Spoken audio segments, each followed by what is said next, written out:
Olá, meus irmãos, a paz do Senhor Jesus. Chegamos ao final de uma caminhada no livro dos Apóstolos, em Atos dos Apóstolos. Foi uma caminhada de 14 dias, 2 capítulos por dia. Cada dia um pastor ministrando a palavra de Deus, foi algo extraordinário. É um tempo novo para a igreja do Senhor Jesus e eu estou muito feliz pela sua participação.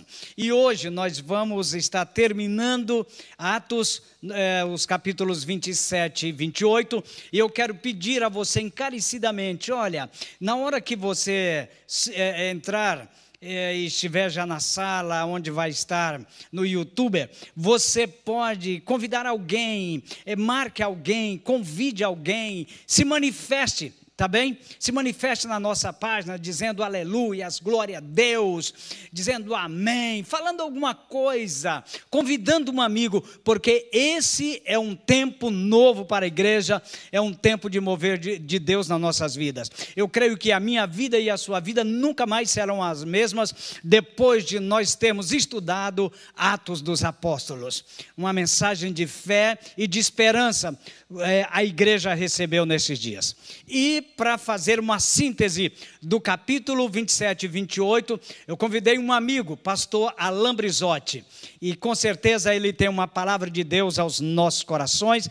Ele vai fazer uma retrospectiva no livro dos Atos e principalmente no capítulo 27 e 28. Pastor Alain Brizotti, eu quero que o irmão sinta bem à vontade entre nós. Quero informar para os irmãos, o pastor Alain Brizotti está em São Paulo, no seu escritório, e de lá ele vai estar falando diretamente para todos nós, em nome do Senhor Jesus. Pastor Alain, Deus seja contigo e que a graça de Deus não falte sobre a vossa vida e também não falte sobre nossas vidas do lado de cá, tá bem? Deus te abençoe e te dê muita paz. Ministre, pastor, aquilo que Deus colocou no teu coração.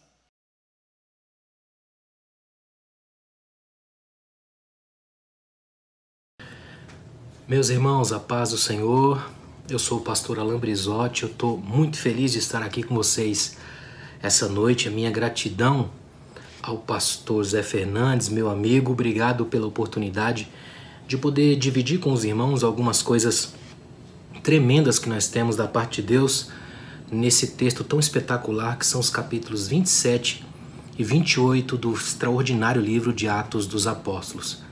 Eu sou um apaixonado pelo texto de Atos, sou um pesquisador desse texto, há um bom tempo venho trabalhando com ele, já dei algumas aulas, inclusive em cursos de teologia e até de pós-graduação desse texto de Atos, que para mim é um dos textos, como eu disse, extraordinários, um dos mais incríveis escritos pelo amado médico Lucas. É uma obra em dois espaços, vamos dizer assim, duas amplitudes, o evangelho que escreveu Lucas e o texto de Atos, uma mesma narrativa a partir da história e do extraordinário movimento de Cristo, criado como igreja, e tudo isso chega e abala o mundo.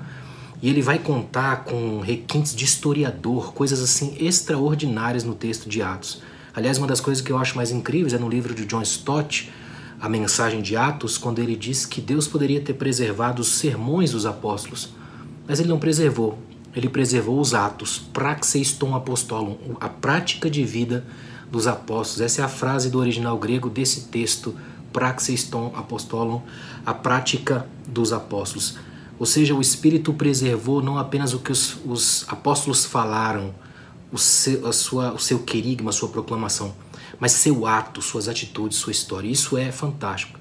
Outra coisa incrível é que Lucas é um escritor que teve única e exclusivamente em base de pesquisa, não fez parte do grupo dos discípulos, de modo que o que a gente tem nos relatos de Lucas e de Atos dos Apóstolos é literalmente algo instigado, inspirado pelo Espírito Santo. Talvez até por isso Lucas é o que mais cita o Espírito na sua narrativa, tanto em Lucas, no Evangelho, quanto em Atos dos Apóstolos.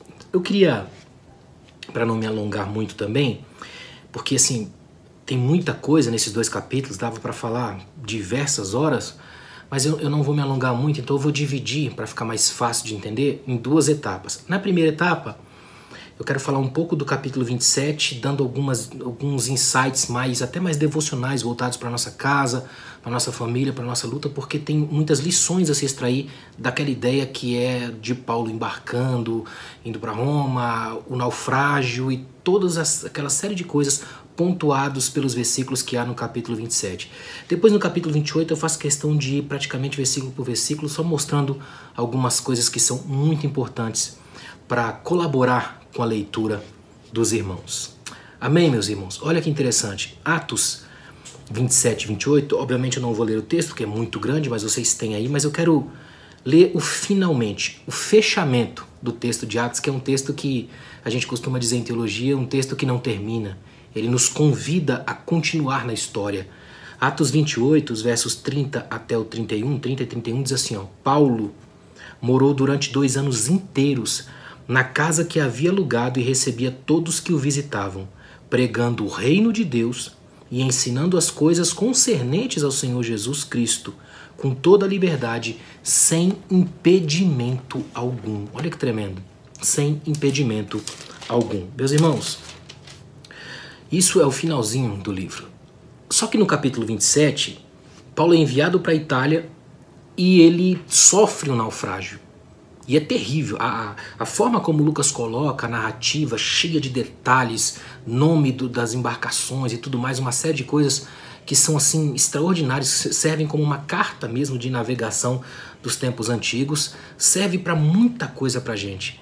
Principalmente até mesmo para desconstruir alguns discursos triunfalistas e exageradamente positivistas. Nos mostram as crises da vida e como a gente tem que passar por elas. Esse capítulo 27, embora ele seja histórico, de fato, o naufrágio que aconteceu, ele tem lições extraordinárias para a vida da gente. Aliás, tem um provérbio muito famoso entre os navegadores franceses que dizia assim, os grandes navegadores da história devem a sua reputação não à calmaria, mas às tempestades. Os grandes navegadores da história devem a sua reputação não à calmaria, mas às tempestades. É na tempestade que se forma o grande navegador, aquele que sabe lidar com os ventos, que interpreta as intempéries, as crises da vida. Com esses aí, a gente aprende porque eles passaram pela tormenta, pela crise. O texto do capítulo 27 narra a luta de Paulo indo para Roma e sofrendo naufrágio. O que me intriga é que Deus não livrou Paulo do naufrágio, mas livrou Paulo no naufrágio. Isso é extraordinário. Nem sempre Deus nos livra da crise, mas Ele nos livra nela, na crise. O texto de Lucas é rico em detalhes e princípios que podemos e devemos aprender. Os versículos 23 e 24, por exemplo, do capítulo 27, eles precisam ser decisivos para a gente entender o modo como Paulo fez a leitura dos acontecimentos. Paulo diz assim, Deus, por sua graça, olha o que diz o texto, Deus, por sua graça, deu-lhes as vidas de todos os que estavam navegando com ele. É interessante isso, quando você olha os versículos 23 e 24, olha que interessante, do capítulo 27, os versículos 23 e 24, porque essa noite me apareceu um anjo do Deus a quem pertenço e sirvo, dizendo, Paulo, não temas, é necessário que compareças perante César e Deus te deu a vida de todos os que navegam contigo. Paulo sabia quem estava com ele, aquele que fez o mar, e mais do que isso, sabia que aquelas vidas ali estavam com eles.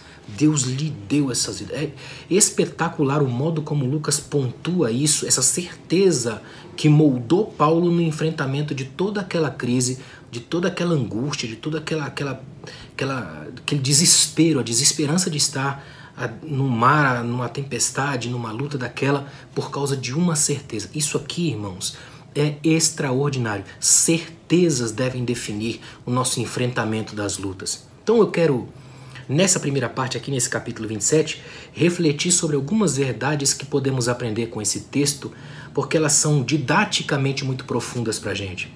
Primeira delas, reconheça honestamente a amplitude das suas crises. Olha, se você quer aprender uma coisa tremenda com Paulo aqui, reconheça honestamente a amplitude das suas crises. No versículo 37, Lucas nos diz quantas pessoas estavam com Paulo naquele navio. O texto bíblico é tremendo. Lucas diz que havia 276 pessoas. Sabe o que eu aprendo aqui? Que a crise também é uma experiência comunitária. Tem gente sofrendo perto da gente. É que no momento da crise, geralmente a gente acha que a gente sofre sozinho, ou que ninguém nunca passou pelo que a gente está passando. Aí vem Lucas e insere na problemática de Paulo 276 pessoas. Olha que interessante. Interessante que no versículos 23 e 24, Deus a vida. Eu te dou todos os que navegam contigo. Aí no versículo 37 o texto diz, éramos ao todo 276 pessoas. Você já parou para pensar na pressão que isso exerce? Você é responsável agora por 276 pessoas. E tem gente achando que porque ele tem uma família com 3, ele já está no ápice da dor e ninguém sofre mais do que ele. Paulo está com 276 pessoas e dentre elas a infinita maioria desse grupo era de ladrões e de pessoas que estavam sendo levadas prisioneiras, cativas. Interessante que no versículo 4, olha o que diz o versículo 4. Diz que os ventos eram contrários. Nossa família é alvo constante das tempestades, dos ventos contrários, de dentro e de fora. Os vendavais são provocados pela TV, pela mídia, pela política nacional, pela faculdade, sempre sopram contra a família, contra o casamento, contra a igreja, contra as nossas certezas. Os ventos sempre são contrários. Aliás, é importante lembrar disso aqui, ó. Não espere brisas aconchegantes no mar da pós-modernidade. O mar do mundo de hoje é sempre tumultuoso, tempestuoso, terrível. Se você acha que veio a este mundo, neste tempo, que Deus colocou nesse tempo para experimentar apenas as calmas brisas, está no lugar errado. Nós estamos num tempo de tremendas e constantes tempestades. O versículo 7 do capítulo 27 nos diz que a navegação era lenta. Olha que interessante, quando os ventos sopram contra, a gente avança com dificuldade, a navegação é lenta, dá mais trabalho, é complicado avançar. Paulo está experimentando tudo isso na prática. Tenta imaginar, fica com Paulo agora dentro do navio, os ventos são contrários, o destino é complicado, a navegação complicada e ainda é lenta, mais complicado. Quer ver? O versículo 20 ainda tem um agravante assustador. O versículo 20 diz, há muito tempo estávamos sem ver o sol e as estrelas. Isso para quem está navegando naquela época então era terrível, porque há completa ausência de direção. O sol e as estrelas eram os elementos fundamentais para a navegação antiga. É aí que a crise assusta a gente. Sem sol, sem estrelas. Aliás, a palavra desastre vem do latim desastrum, sem os astros, sem as estrelas. Estamos literalmente navegando num desastre. Quando você perde completamente o senso de direção, não tem mais sol, não tem mais luz, não tem mais lua, você não sabe se é dia, não sabe se é noite, se já entrou numa outra situação, é uma crise atrás da outra, o tempo passa, o vento é contrário, a navegação é lenta, é o tempo de todas as angústias, é a luminosidade apagada, a perda da direção. São semanas, às vezes meses, sem qualquer ideia do que fazer, para onde ir, como agir. Aí a gente se assusta, não é verdade? A gente se assusta, principalmente quando a gente não sabe onde está pisando. Que terreno é esse? É por isso que os fantasmas assustam tanto. Quando o medo não tem nome, quando você fica no território perigoso do desconhecido, quando ele não tem cara, ele é ainda muito mais perigoso e assustador. É por isso que no Apocalipse todo monstro que aparece tem nome. Porque quando você dá nome para o seu medo, ele perde o poder de assustar. Porque ele perde a cartada final, que é a surpresa, o inesperado. Ele é dominado pela certeza que Paulo tinha antes de começar a navegar. E eu te dou todas as vidas que estão contigo. Interessante que o versículo 20 segue dizendo que persistia uma grande tempestade. Eu faço questão de ir pontuando assim devagar para você captar um pouco do desespero. Os ventos são contrários, a navegação é lenta, não dá para ver o sol nem a lua, tá complicado e ainda tem uma grande tempestade. Interessante que toda tempestade já é grande, senão seria só chuva. Toda tempestade é grande. Só que aqui é o jeito de Lucas, na escrita de Lucas, na habilidade de Lucas, de nos dizer que o medo deles já estava agigantando e agigantado. Porque como diziam os escritores antigos, o medo é um microscópio que aumenta o perigo. É o gigante que se nutre da carência. É uma linha que divide o mundo, a casa onde ninguém vai. O medo é um negócio complicado, uma força perigosa. Aliás, o medo é o tipo mais perigoso de bandido. Porque o medo não quer sua joia, seu carro, nem sua casa. Ele só quer a sua paz. E o versículo 20 trabalha com isso, uma grande tempestade. A tempestade maior do que o cair natural da chuva. Que tempestade é essa na vida da gente? É a demissão no meio da crise econômica, no meio da pandemia. É o diagnóstico de câncer ou de Covid, agora que mais assusta tanta gente. A depressão da vida, a vida cinza que ela traz. É a filha adolescente que aparece grávida antes da hora. É o filho envolvido com droga. É o ministério destruído por um escândalo. Tem diversas formas de tempestade. A grande tempestade é aquela que a gente afoga as esperanças e quase morre de tanto chorar. O versículo 11 tem um outro detalhe. Paulo falava, mas não tinha crédito com o centurião. Olha que interessante. Olha o que diz o versículo 11, faço questão de ler. Mas o centurião dava mais crédito ao piloto e ao dono do navio do que ao que Paulo dizia. Paulo estava avisando ele, complicado, Deus falou comigo, eu tenho certezas. Só que o centurião não dava a mínima para Paulo. No meio da crise, às vezes a gente luta sozinho, contra todas as opiniões. É interessante o que o texto consegue trazer para nós. No versículo 9, Lucas, e isso aqui para mim é muito interessante, Lucas havia colocado um detalhe que ninguém gosta. Versículo 9 diz, depois de muito tempo, na navegação perigosa, olha que interessante, tem crises que se arrastam irritantemente devagar. Pior do que a dor é a dor que não passa, que se abraça ao tempo e zomba da gente. Uma das piores dores de quem sofre é ver que o tempo passa e a solução não chega. É preciso encarar honestamente as nossas crises, as nossas tempestades, os nossos vendavais, porque há um princípio celestial tremendo para nós. Se nós permanecermos fiéis, Deus nos dará os que navegam conosco, a nossa casa, os nossos irmãos do ministério, os companheiros de caminhada, as pessoas que estão conosco. Mas é preciso que eu e você reconheçamos honestamente a amplitude das nossas crises. Não dá para fingir e nem brincar no meio da tempestade. A segunda lição que eu aprendo aqui hoje, cuidado com as atitudes equivocadas. Prestem muita atenção nisso aqui. No versículo 15, o texto nos mostra duas atitudes equivocadas que estranhamente ainda são tomadas por muita gente em crise. O texto diz, cessamos a manobra e nos deixamos levar. É a mania de se deixar levar. Deixa a vida me levar. Quanta gente ainda vive sob esse mantra? Quer saber? Parei, deixa a vida levar. Meus irmãos, uma das atitudes equivocadas que muita gente está tomando é parar de lutar. É abandonar o barco ao sabor dos ventos. Tipo assim, já que esse marido não muda, eu não vou fazer mais nada. Essa mulher não tem mais jeito. Pra mim já deu, eu não faço mais nada. Ou então chega com a clássica, pra que seguir lutando? Quanta gente faz isso? O nome dessa atitude equivocada é comodismo. O comodismo é uma espécie de paralisia da alma, é filhote do desânimo. A palavra desânimo vem do latim, des não anima alma. Um desanimado é alguém sem alma.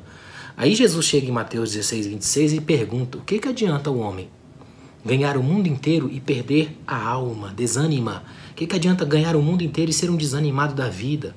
Quando não há sol nem estrelas, quando os ventos sopram contrários, quando o tempo passa e a solução não chega, as pessoas tendem a se acomodar. Comodismo. Só que nós não. Nós que confiamos em Deus e que temos desde antes da viagem começar a garantia de que Ele nos dará todas as pessoas que navegam conosco, a gente mantém firme a nossa base e diz, não, nós vamos seguir lutando.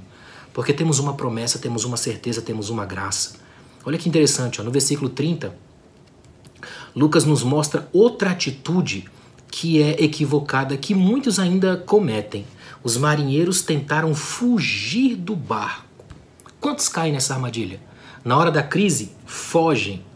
Interessante que o detalhe do texto está no meio da fuga escolhida. Eu acho interessante isso. Tem um detalhe no texto. Lucas não apenas diz que eles fugiram, mas tem um detalhe do meio pelo qual eles fugiram. O texto diz, o bote, usaram o bote para fugir. São muitos os que ainda querem fugir dos problemas através do artifício do bote. É o bote do divórcio, da mulher mais nova, do homem sarado, da sensação do proibido, da aventura, da outra igreja, de abrir um ministériozinho por fora. Tem diversos botes, sempre vai ter um quando você quiser fugir. Para a praia da fuga, Satanás sempre tem um bote. Eu tenho duas perguntas a fazer a você. Se eles entrarem no bote, a chuva vai parar? É óbvio que não. Se eles entrarem no bote, os ventos vão mudar? Também não. Então, mudam os lugares, os meios, mas não os problemas. Se está chovendo no navio, vai continuar chovendo no bote. Não adianta fugir. Muita gente sai de uma igreja porque diz que tem problema com alguém. E quando chegar lá, vai descobrir que outros alguéms continuam dando problema em outros lugares. Porque onde tem gente, tem problema. Então, cuidado com os botezinhos, as raposinhas, as pequenas malandragens. Quando o assunto é o bote, só tem uma coisa a fazer. O que Paulo fez? Mandou cortar as cordas do bote. É tremendo isso. Corte as cordas e sobreviva. Cortar as cordas. Se você não corta as cordas, aí fica complicado demais. Eu acho interessante o fato que Paulo coloca aqui, quando a gente olha no texto, vai conversando com o texto, numa troca de ideia com Lucas, você vai percebendo que Paulo está sempre posicionado. Ele sabe tudo o que está acontecendo no navio, porque desde sempre ele tinha uma certeza: o Deus a quem eu sirvo, a quem eu pertenço, está comigo. Quando o assunto é o bote, só tem uma coisa a fazer. O que Paulo fez? Corte as cordas. Corte as cordas, deixa o bote ir, para que ninguém saia do navio. É como se Paulo dissesse assim: Deus me disse que vai me dar todos, tem 276 aqui, nenhum vai fugir, vou ficar com todos. Corta as cordas, deixa os botes irem embora, eu fico aqui, eu fico no navio. No versículo 42, Lucas coloca mais uma atitude equivocada, e pior, capaz de destruir tudo: violência. O texto diz que os marinheiros queriam matar, aniquilar todo mundo. Chegou nesse nível, no versículo 42, olha o que diz o texto: os soldados decidiram matar os prisioneiros para que nenhum deles fugisse escapando a nado. Chega no auge da crise, muita gente apela para a violência. É interessante, quanta gente faz isso aqui, ó. Quantos estão passando por sérias crises e optam exatamente pela estrada da violência? Eu escrevi algumas frases aqui, ó. Vou ficar, mas eu vou me vingar de todo mundo aqui dentro. Eu fico, mas vocês vão ter que me engolir. Aliás, quando se trata de gula na Bíblia, não se trata apenas de comer, sair comendo comida, um monte de jeito. Quando você chega e diz assim para alguém, ó, eu vou te engolir, também é gula. É nesse tipo aqui, ó, a violência perpetrada contra o outro. Eu vou ficar, mas com a cara amarrada, fechada. Eu vou ficar, mas daqui pra frente na base da raiva, do grito, da faca na caveira, é na força do ódio. Atitudes equivocadas só pioram as tempestades. E com elas, todo cuidado é pouco. Cuidado com as atitudes equivocadas. A terceira lição que eu aprendo é que atitudes que mudam a história dos nossos naufrágios são atitudes que a gente tem coragem de tomar em Deus. Não na nossa força, no nosso ódio, mas em Deus. Atitudes que mudam a história dos nossos naufrágios. Lucas nos brinda com uma coletânea de atitudes que culminaram na salvação de todos os que navegavam com Paulo. Essas mesmas atitudes ainda podem salvar a nossa vida. No versículo 28, olha que interessante. Vemos uma das atitudes mais sensatas e produtivas que os marinheiros tomaram e nós precisamos tomar. Lançaram a sonda, o prumo, que é o jeito bíblico de chamar de discernimento. O texto diz que eles lançaram uma vez, 2 vezes. Olha que interessante, isso é atenção. Preste atenção nas águas onde você navega. Abra os olhos, investigue, sonde, perceba. Preste atenção na sua esposa, no seu marido, no seu filho, no seu pai, na sua mãe. Preste atenção aos sinais emitidos na hora da raiva do seu sequestro neural. Pare de criticar e julgar todo mundo. Não seja o demônio da sua casa, do seu ministério, da sua igreja. Ajude, vigie, proteja, perceba. Seja lançador de prumos. Observe o terreno onde você avança. É importante isso. E lembre-se, o desastre nunca acontece de uma hora para outra. Desastre é uma construção, um amontoado de pequenas tragédias. Tem uma máxima do Corpo de Bombeiros que é perfeita. Nenhum incêndio começa grande. Então tome cuidado com as coisas pequenas. O versículo 29 é tremendo. Lançaram 4 âncoras e oraram. Olha que tremendo. A âncora era o freio do navio, o breque.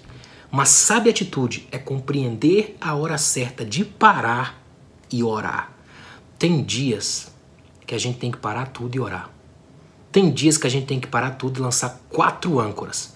E eu peço licença a vocês para dar nome para essas âncoras aqui hoje. Talvez a primeira âncora seja a âncora do respeito. Respeite as águas por onde você navega. Lembre-se que o oceano é sempre maior do que a gente. É bom respeitar. Respeite a natureza. Tome cuidado com isso. É uma das lições da teologia da criação. A segunda âncora é a âncora da confiança.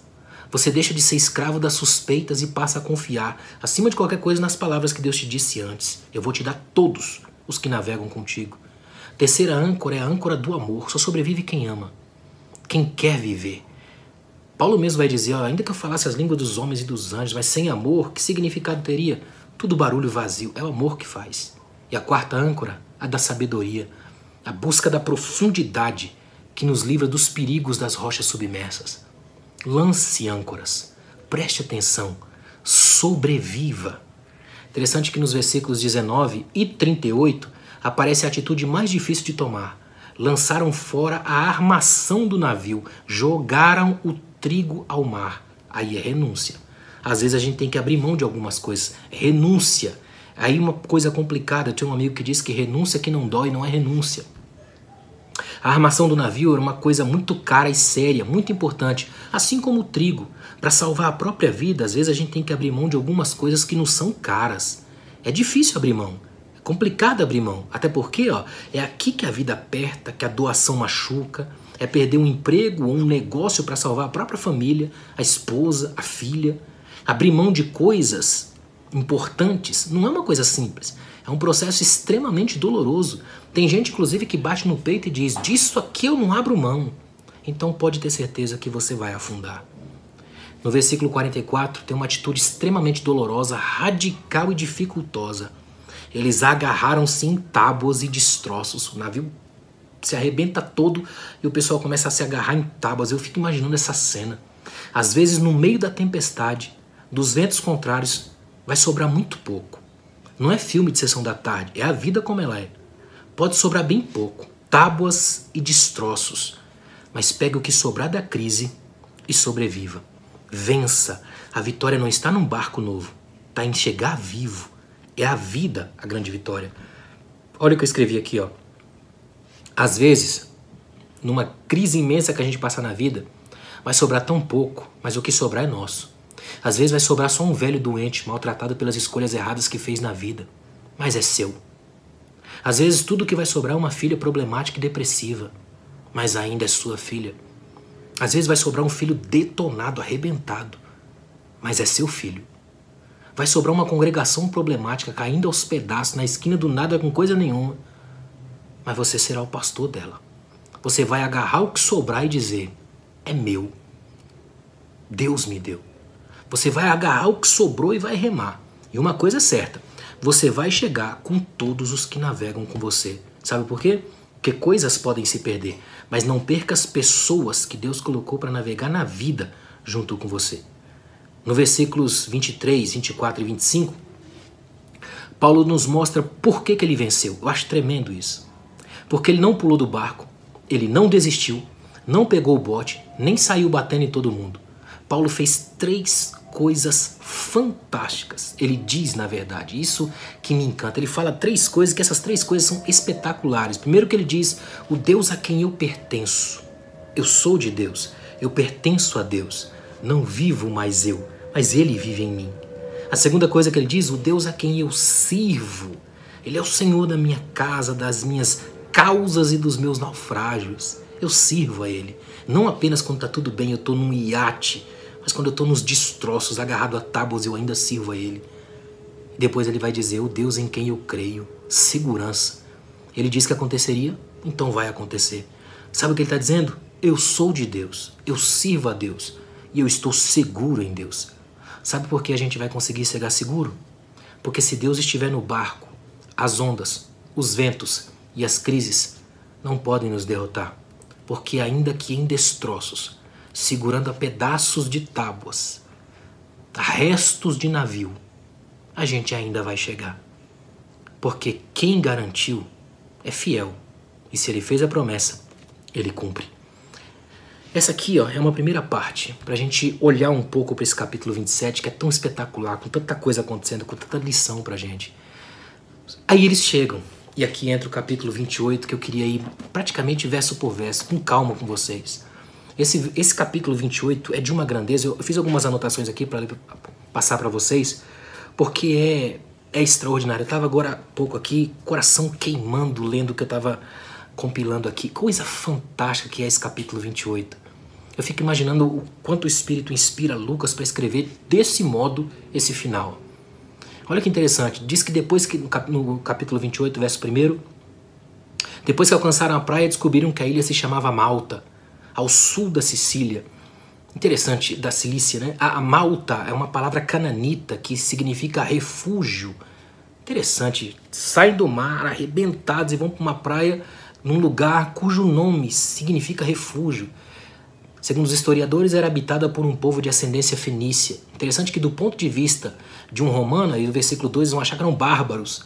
Do ponto de vista de um romano, olha que interessante, o versículo 2, ó, eu acho incrível que tem essa pontuação de Lucas. Ó. Os que habitavam a ilha usaram com muita bondade para conosco, pois acenderam uma fogueira e nos abrigaram a todos por causa da chuva que caía e do frio. Tava frio, tava chovendo, e eles chegaram até ali, meados de novembro por ali, muito frio nessa região. Eu já estive no sul da Itália, região de Nápoles, por ali. Na época do frio é complicado. Olha que interessante, ó. Era habitado por um povo de ascendência fenícia. Do ponto de vista desse povo aqui, do ponto de vista inclusive de romanos e gregos na época, qualquer pessoa que falasse uma língua estrangeira era tido como um bárbaro. Os bárbaros, nesse caso, não é nenhuma referência a qualquer atitude selvagem ou cultura primitiva, mas simplesmente indica que a língua, no caso, a sua língua fenícia, não era o grego nem o latim. Uma vez que chovia e fazia frio, os nativos da ilha trataram eles com singular humanidade, acendendo uma fogueira para que eles vieram ensopados, vindo do mar, viajantes, quebrados, para que eles pudessem se aquecer. É um gesto de receptividade, um gesto de hospitalidade. Isso do ponto de vista de Deus é belíssimo. Receber bem as pessoas. Acredito que é exatamente por isso que Paulo faz uma obra tão grande naquele lugar. É interessante isso, o modo como se recebe, a beleza desse texto está nisso aqui. Ó. Aí, vai e acendem uma grande fogueira. Interessante que 276 pessoas, é muita gente chegando. A gente olha hoje para essas cidades gigantescas e acha que não é nada, mas na época é muita gente descendo do barco, pedaço de pau para todo lado, encharcado, arrebentado. Uma grande fogueira para tão grande grupo precisava de constante fornecimento de lenha. Então Paulo sai para procurar. Olha que tremendo. Tá vindo cansado, tá vindo do barco, arrebentado e mesmo assim continua servindo. E ele sai procurando lenha, madeira para alimentar as chamas. Num dos feixes vem uma serpente venenosa que, assustada pelo fogo, vai e pega na mão, uma víbora, e pega na mão de Paulo. Eu acho extraordinário, eu queria que por um momento você parasse aqui comigo para pensar nisso. Imagina isso daqui, ó. Todo mundo olhando para aquela cena, é uma cena que é curiosa. Ela envolve a cidade inteira, todo mundo ajudando, fogueira, aquele monte de coisa, provavelmente os pais explicando para os filhos, ó, naufrágio no mar, aquela coisa toda. Esse pessoal aí tá indo para Roma, é gente complicada, prisioneiros, tem uns cativos aí. Obviamente tinha bandido, tinha gente que era só um subversivo pregando contra Roma, políticos.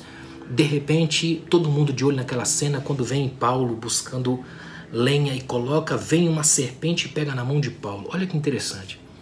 Interessante que o versículo 4 diz assim, ó, quando os que habitavam a ilha viram a serpente pendurada na mão dele, disseram uns aos outros, certamente, esse homem é um assassino, pois embora salvo do mar, a justiça, se você olhar na sua Bíblia, deve estar com J maiúsculo, a justiça não deixa viver. É uma menção que os nativos interpretaram como de que a deusa justiça personificada da época.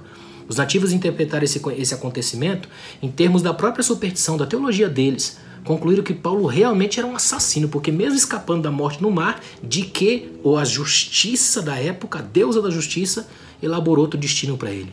É como se eles dissessem assim, ó, esse aí não escapa da justiça divina hoje.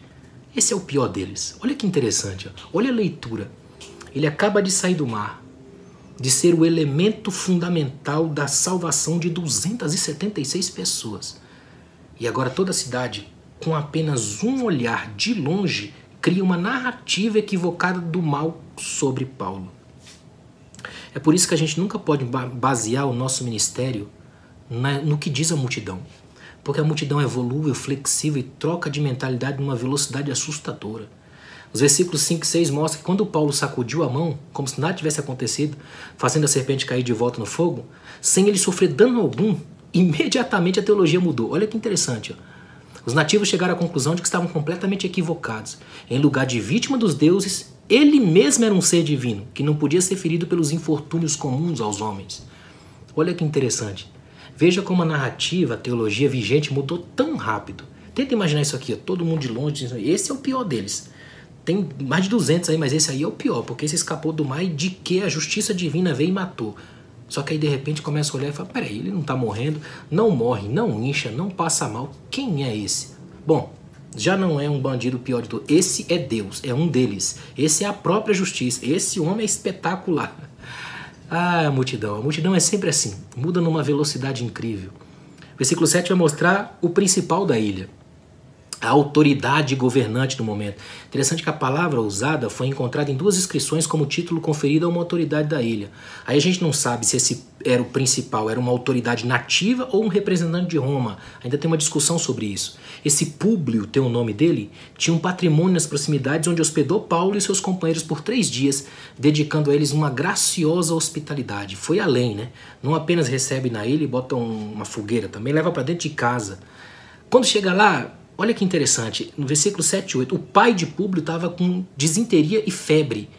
Aí lembra os irmãos novamente que quem está escrevendo isso é Lucas, e Lucas é médico. E ele dá a descrição do que está acontecendo, é quase diagnóstico mesmo. Ele estava com disenteria e febre, que quando você vai estudar na história hoje, percebem que eram doenças comuns à ilha de Malta naquela época. Até por causa da dificuldade nos higienes básicos, na higienização básica da vida. Aí o versos 9 e 10 diz assim, ó, feito isso, os demais doentes da ilha, porque Paulo vai ao versículo 8, o pai de Públio estava de cama, sofrendo de febre e disenteria. Paulo foi visitá-lo e, tendo orado, impôs-lhe as mãos e o curou. Feito isso, os demais doentes da ilha também vieram e foram curados. E eles nos distinguiram com muita honra e ao embarcarmos puseram a bordo as coisas que nos eram necessárias. Tem um detalhezinho no grego aqui, ó. Nos versículos 9 e 10, curaram. Lá no 28, verso 9, é uma palavra com ideia diferente de curou do 28:8. É interessante. No verso 9 está assim, ó, feito isso, os demais da ilha também vieram e foram curados. No 8 diz assim, ó, Paulo foi visitá-lo e, tendo orado, impôs-lhe a mão e o curou. Em português, curar é o mesmo verbo. No original grego tem uma diferença aí. É interessante isso, porque sugere no versículo 28:8, aqui, ó, no versículo 9, os demais doentes também vieram e foram curados. No 8, Paulo ora e cura. No 9, eles vieram e foram curados. Aí o texto grego sugere um indicativo de que é tratamento médico, não uma cura milagrosa. Sugere a cura milagrosa na oração de Paulo pelo pai de Públio. E aí o povo vendo aquilo começou a trazer os doentes e provavelmente Lucas, junto com algum dos seus aparatos de médico, começou a oferecer algum tipo de remédio, alguma coisa. Isso é uma das possibilidades que o texto grego traz. Outra possibilidade, obviamente, é que Paulo orou por todos junto com Lucas e todos foram curados. As duas estão aí, mas é que eu preciso pontuar isso porque é uma divergenciazinha do grego original. Interessante que os versículos 10 e 11 sugerem que esse ministério médico aqui, orando, curando, dando remédio, administrando as pessoas, durou por todos esses 3 meses que eles ficaram em Malta. De modo que quando Paulo e Lucas deixaram a ilha, foram alvo de muitas honrarias. O navio foi carregado de tudo quanto necessitavam para o restante da viagem. Aí vem o verso 11. Interessante que, olha que interessante, ó, passados 3 meses, partimos em um navio de Alexandria que havia passado o inverno na ilha, o qual tinha por insígnia os deuses Castor e Pólux. O naufrágio aconteceu na primeira metade de novembro. Frio demais. 3 meses depois, meados de fevereiro, ainda podia ser considerado cedo demais para navegação segura, mas ao que parece a primavera tinha chegado mais cedo. Então eles encontram um navio que ia de Alexandria para a Itália, o qual invernara ali na ilha. Os navios antigos levavam o nome das figuras de proa. E esse navio tinha por figura, por emblema, os Dioscuros, uma palavra que significa filhos de Zeus, Castor e Pólux, que eram considerados na época os padroeiros dos navegantes na época, Castor e Pólux, famosos em todas as cartografias de navegação antiga. Aí o verso 12 diz que eles navegaram diretamente para o norte, chegando a Siracusa, a cidade mais importante da Sicília, localizada no sudeste, lá do sudeste da ilha. Olha o versículo 12. Ó. Chegando a Siracusa, ficamos ali 3 dias. Olha que interessante. De Siracusa, como os ventos ainda não eram favoráveis, foi necessário ir bordejando de um lado para o outro a fim de alcançar Régio, no artelho da Itália. Aqui o grupo esperou um vento mais favorável e quando o vento sul começou a soprar no dia seguinte, facilmente alcançaram Puteoli, na Baía de Nápoles, porto regular da chegada para os navios que transportavam cereais de Alexandria. Aí, interessante que o verso 14 diz assim, ó, ali encontramos alguns irmãos e fomos convidados a permanecer com eles 7 dias. Depois partimos para Roma. Ao que parece, Júlio, centurião encarregado dos prisioneiros, tinha algum assunto oficial que o deteve, né, ali em Puteoli, e permitiu que Paulo aceitasse o convite dos irmãos cristãos da cidade para ficar com ele os 7 dias. Permissão semelhante ele recebeu lá em Sidom, verso 7, capítulo 27, verso 3. A notícia da chegada de Paulo, capítulo 15, o versículo 15 do capítulo 28 mostra isso. A notícia da chegada de Paulo em Roma alcançou Roma durante esses 7 dias, né? E os irmãos cristãos desceram a Via Ápia para encontrar-se com Paulo e Lucas acompanhando de volta à cidade. A palavra traduzida por vieram ao nosso encontro é extraordinária. Olha o versículo 15. Tendo recebido notícias nossas, os irmãos de Roma vieram ao nosso encontro até a praça de Ápio. Essa expressão no original grego, vieram até o nosso encontro, é a mesma palavra usada para o arrebatamento dos crentes. Olha que tremendo, no encontro com o Senhor, que Paulo vai usar na primeira carta aos Tessalonicenses, capítulo 4, 17. É um termo regularmente usado para as boas-vindas oficiais prestadas a uma delegação que vai ao encontro de um visitante oficial. Olha que coisa incrível. Eu acho tão tremenda a ideia, sabe qual é a ideia? A ideia é que foram ao nosso encontro com grande alegria, com jubilosa alegria, que é o jeito bíblico de tratar a expectativa da espera do arrebatamento. Jubilosa alegria. Aí o versículo 16 diz que quando chegamos a Roma, o centurião entregou os prisioneiros ao general do exército, mas permitiu-se que Paulo morasse à parte, sob a guarda de um soldado. A declaração, o centurião entregou os presos ao general, encontra nesse texto aqui uma coisa um indicativo muito oficializado, né? Aquela coisa foi oficial, entregou todo mundo, versículo 16. O centurião entregou os prisioneiros, mas permitiu a Paulo. Paulo agora começa a ganhar uma certa distinção. Eu acho interessante, ele não fica preso numa cadeia, mas sob a guarda de um soldado que era responsável por ele. Aliás, sob risco de vida, inclusive, tinha que apresentá-lo a Roma no devido tempo. Aí, versículos 17 a 20, havia um certo número de sinagogas judias em Roma.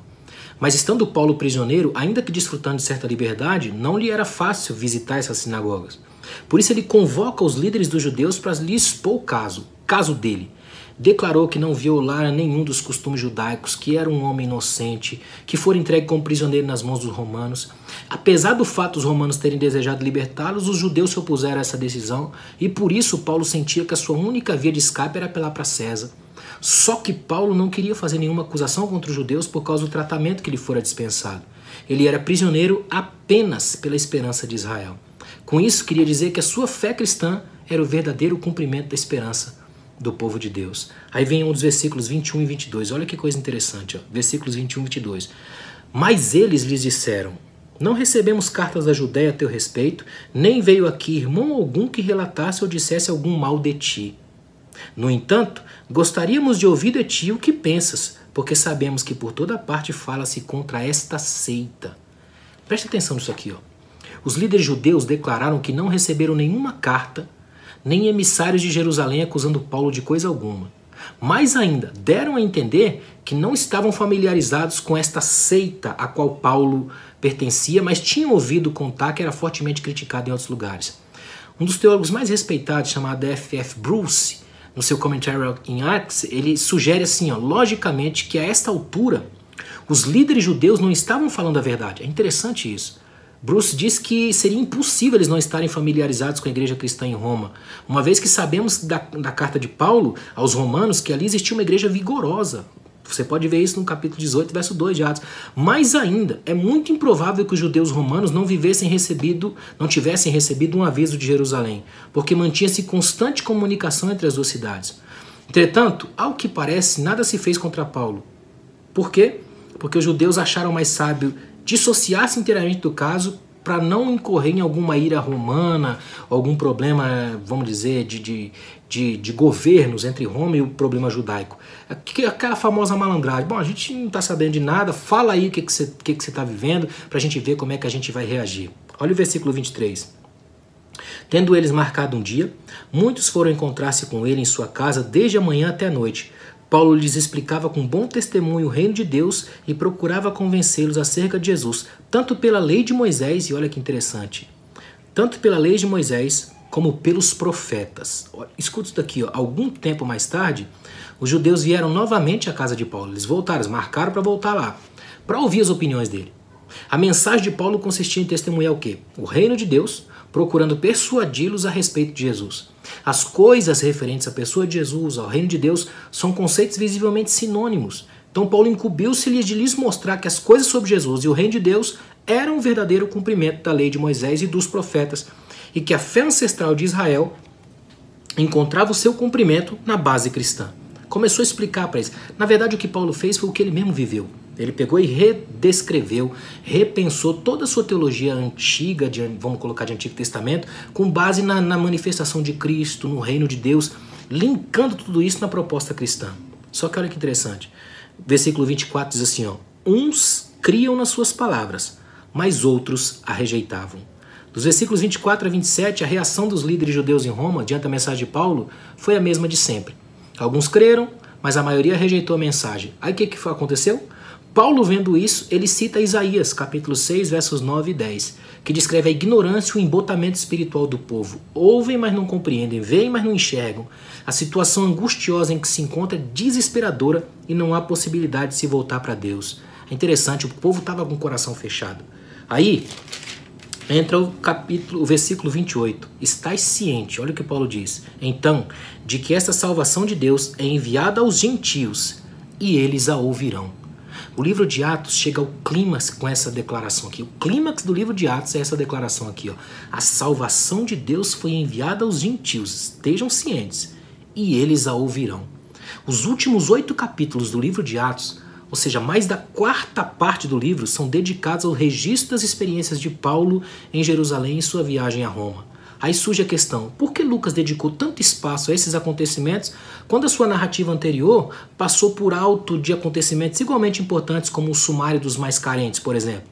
A resposta deve ser que um dos propósitos principais de Lucas era o de mostrar que exatamente como a nação judia rejeitou Jesus e o seu Messias e o colocou pendurado na cruz, assim também os líderes dos judeus, tanto em Jerusalém como em Roma, confirmaram seu caráter apóstata, rejeitando a maior figura da igreja apostólica e o seu evangelho, que era Paulo.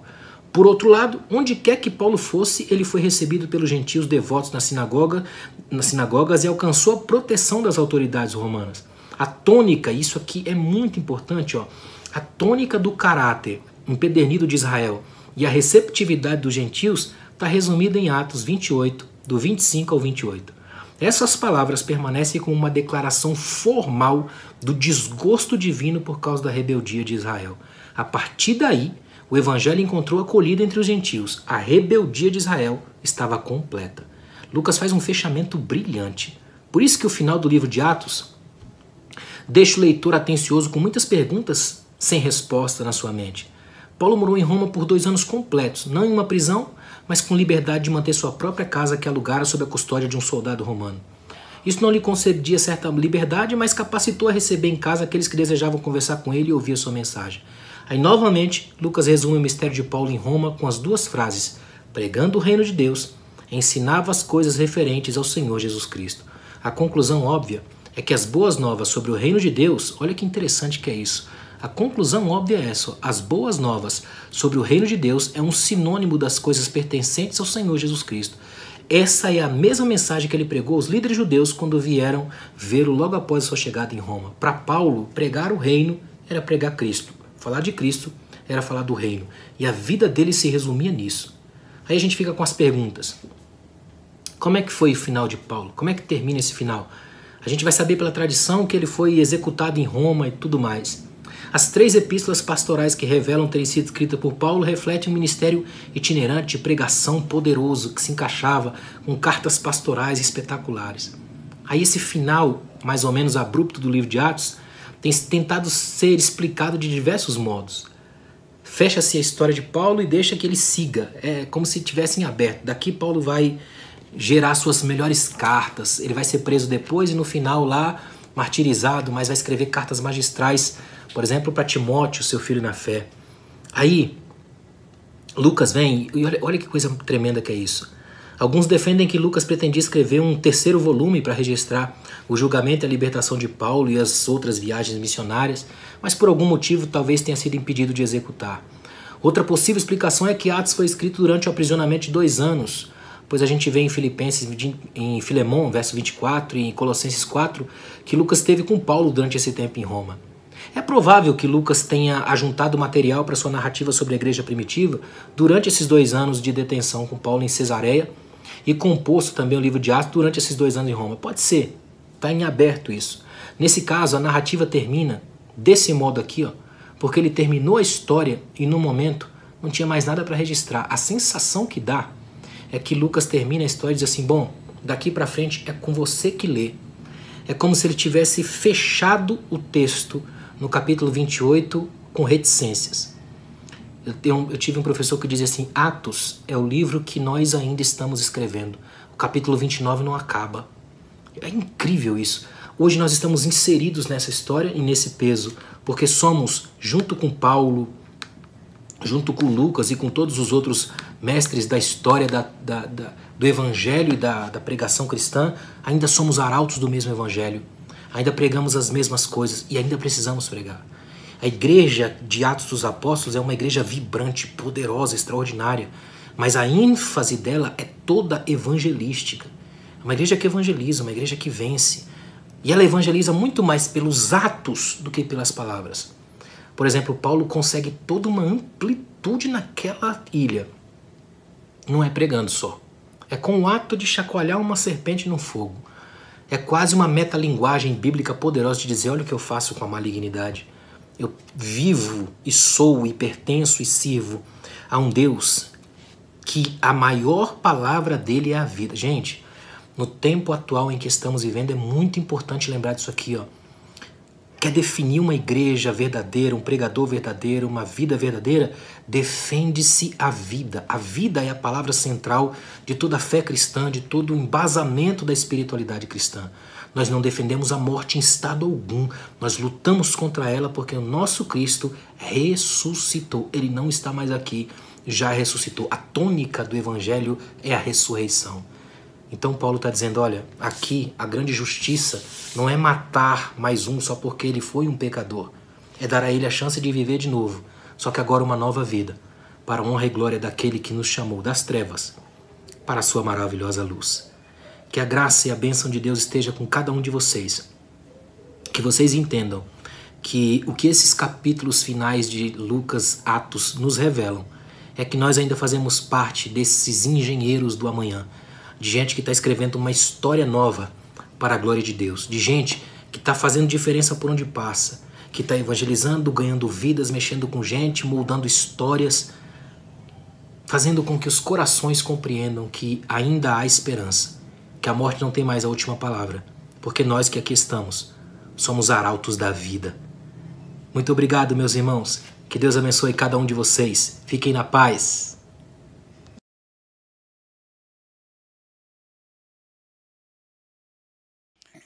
Queridos, olha só, após esta palavra tão forte, esta palavra maravilhosa, esta palavra de vida, esse resumo do capítulo 27 e o capítulo 28 de Atos, algo fantástico, algo extraordinário para as nossas vidas. Com certeza nós vamos continuar a caminhada firmes naquele que nos vocacionou. Queridos, olha só. Há um chamamento da nossa liderança para o dia 29. O presidente da República, Jair Messias Bolsonaro, ele fez um apelo à liderança evangélica para fazer algo, para convidar o povo para um clamor. E ele próprio faz esse convite a todos. Eu quero dizer para você que nós vamos estar juntos nesse propósito. Os nossos líderes, os nossos bispos estão convocando cada um de nós, pedindo encarecidamente a cada um de nós, para nós expulsarmos sobre a nossa nação o espírito da morte e ministrar o espírito da vida. Então, se você puder jejuar no dia 29 em favor do Brasil, faça isso em nome do Senhor, porque Deus vai fazer milagre em nossas vidas. O Senhor Deus vai guardar a tua casa, o Senhor Deus vai guardar a tua família, o Senhor Deus vai guardar o teu trabalho, o Senhor Deus vai guardar a tua saúde. Nossas vidas serão pelo Senhor guardadas, tá? tá bem? Deus em Cristo vos abençoe e vos dê paz. Oremos e agradecemos ao Senhor por esses 14 dias de uma jornada maravilhosa em Atos dos Apóstolos. Oremos ao Senhor. Pai, nós te louvamos em nome de Jesus. Obrigado, Senhor, por cada um dos teus filhos. Obrigado, Senhor, por cada uma das tuas filhas, que durante esses 14 dias de caminhada, estivemos juntos em Atos dos Apóstolos. Que a tua graça e a bondade seja sobre a vida do teu povo, não só hoje, mas para todos sempre. E todos dizem amém. Deus vos abençoe e vos dê paz.